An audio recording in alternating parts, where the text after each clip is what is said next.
Halo sahabat Kompas, saya Adrian Fajrian Sadri, wartawan harian olahraga. Ini harian Kompas Desa Olahraga.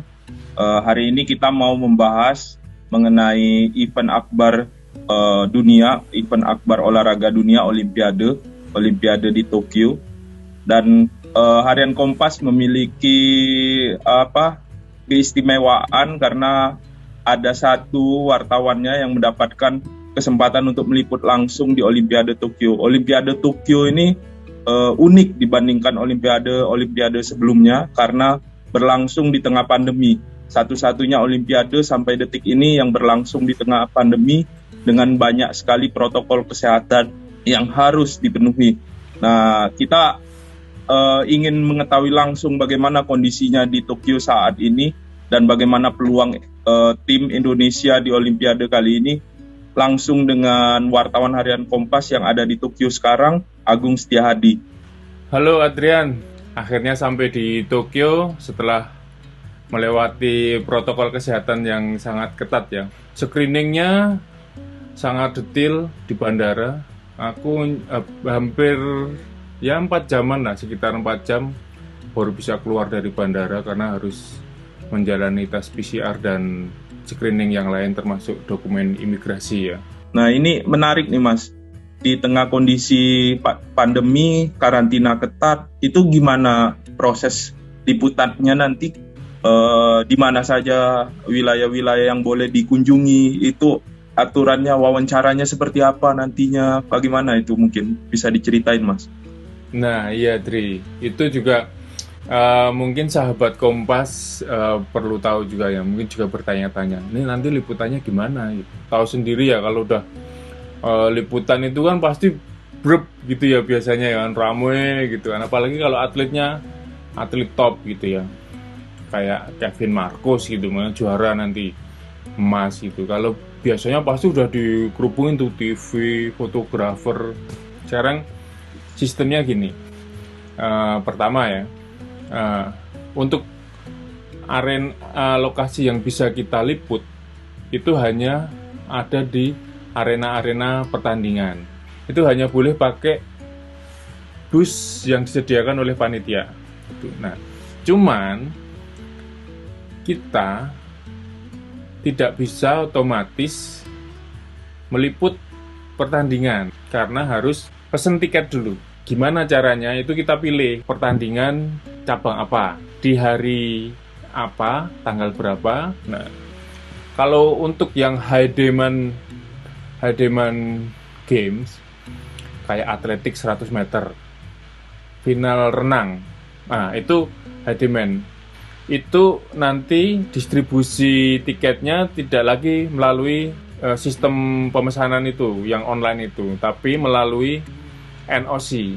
NOC akan dapat kuota. Yohri kalau sampai ke final, wah kita harusnya dapat gitu. Nah, jadi, sahabat Kompas harus berdoa nih, paling enggak Yohri semifinal lah gitu, nah, atau bahkan sampai final gitu. Nah ini menarik nih, tadi Mas Ang sudah menyinggung-nyinggung soal emas dari Kevin Marcus, terus menyinggung-nyinggung soal lalu Muhammad Zohri. Ini kira-kira gimana peluang 28 atlet plus 1 atlet cadangan Indonesia di Olimpiade kali ini? Peluang kita terbesar itu untuk dapat emas memang masih dari cabang bulu tangkis, itu pasti. Khususnya ganda putra, Kevin Marcus sama Hendra Ahsan. Nah, tapi secara peluang memang terbesar itu Kevin Marcus gitu ya, nomor 1 dunia. Hendra Ahsan nih nomor 2 dunia. Nah, akan lebih menarik lagi kalau nanti All Indonesian Final itu unggulan kita di bulu tangkis ya di nomor yang sama gitu ya, ganda putra. Terus apakah kita bisa melebihi pencapaian Rio dengan 1 emas 2 perak? Itu ada peluangnya ya. Salah satu penghasil medali yang rutin buat Indonesia di Olimpiade itu ya bulu tangkis pertama, kedua angkat besi ya. Angkat besi kita punya 5 atlet nih yang lolos. Nah, salah satunya andalan kita nih di kelas 61 kg, Eko Yuli Irawan. Nah, Eko Yuli Irawan ini punya peluang untuk mengakhiri penasaran dia itu pada keping medali emas Olimpiade itu. Nah, ini Olimpiade keempat dia setelah dapat perunggu perak, terus sekarang mungkin saatnya dia untuk meraih medali emas. Ini yang menjadi harapan kita. Tadi peluang emasnya itu justru muncul dari justru lebih banyak dari atlet senior nih. Hendra Aksan itu kita tahu Hendra sudah berusia 36 tahun, sementara Aksan itu 33 tahun. Eko Yuli 24 Juli ini genap 32 tahun. Ini kalau Mas Ang lihat, apakah memang roda regenerasi kita ini yang kurang berjalan baik, atau lihat justru atlet-atlet ini yang memang pandai atau hebat dalam merawat diri dia sehingga tetap bisa di puncak karir, puncak performa walaupun sudah bisa dibilang sudah melewati usia emasnya. Gimana Mas Ang lihat itu? Ya, ini ada dua sisi gitu. Kalau bulu tangkis saya rasa Hendra Ahsan ini bukan tidak ada generasi penerusnya, ada Kevin Marcus itu penerusnya dia, terus di bawahnya ada Fajarian juga bagus, cuman belum terlalu matang gitu ya. Kunci bagi Hendra dan Ahsan ini memang pada mentalitas mereka itu untuk bisa menjaga motivasi supaya bisa terus menang gitu. Kalau aku rasa sih di bulu tangkis tidak kekurangan regenerasi ya. Nah, kalau di angkat besi memang masalah besar itu mencari penggantinya Eko Yuli. Sudah silih berganti, calon pengganti Eko Yuli ini berguguran, betul, berguguran. Sampai kalau Pak Dirja itu bilang ya memang menemukan atlet seperti Eko Yuli itu susah memang. Untuk kelasnya Eko ini memang belum ada pengganti. Memang yang jadi sorotan kita itu publik Indonesia itu kemarin lalu Muhammad Johri itu ya. Lalu Muhammad Johri ini kalau aku sih punya feeling kayaknya bisa dia nembus di bawah 10 detik ya, di 9, berapa gitu, 9,98 kah, 9,95 gitu. Aku rasa potensi itu ada, karena kalau aku lihat kemarin dia latihan di PW Pasi, sempat kita ke sana ya Tri ya, untuk lihat gimana dia latihan di bawah bimbingan pelatih top dunia itu, Harimara itu. Kalau Harimara bilang kuncinya hanya satu di start block, karena kelemahan dia hanya di start block. Di start block di 0 sampai 30 meter pertama. Dari 30 sampai 70 meter terakhir itu dia sama baiknya dengan pelari yang lain dia bilang. Nah, itu berarti apa gitu? Ada potensi untuk dia bisa mencapai itu.